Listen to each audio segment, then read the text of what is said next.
Hindi lang pala selda ang laman ng kulungan, may negosyo rin. Yan ang binuksan ni Senador Raffy Tulfo matapos umani ng reklamo ang kanyang opisina tungkol sa umano'y irregularidad sa loob ng mga jail facility. Sa isang pagdinig, ibinahagi ang kwento ng dating PDL sa Lapu-Lapu City Jail na nakapagpatakbo umano ng bentahan ng phone cards habang nakakulong. Dahil dito, nakaipon siya ng milyong halaga ng coupons pero hindi raw ito na-convert sa cash. Dito na nagtanong si Tulfo, paano nagkakaroon ng ganitong sistema sa loob ng kulungan? At mas delikado kung may access sa phone?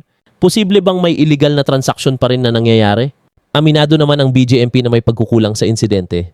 Nilinaw nila na may commissary system, pero dapat kontrolado ito at napupunta sa livelihood programs. Ngayon ang tanong, may sapat bang kontrol sa loob ng kulungan?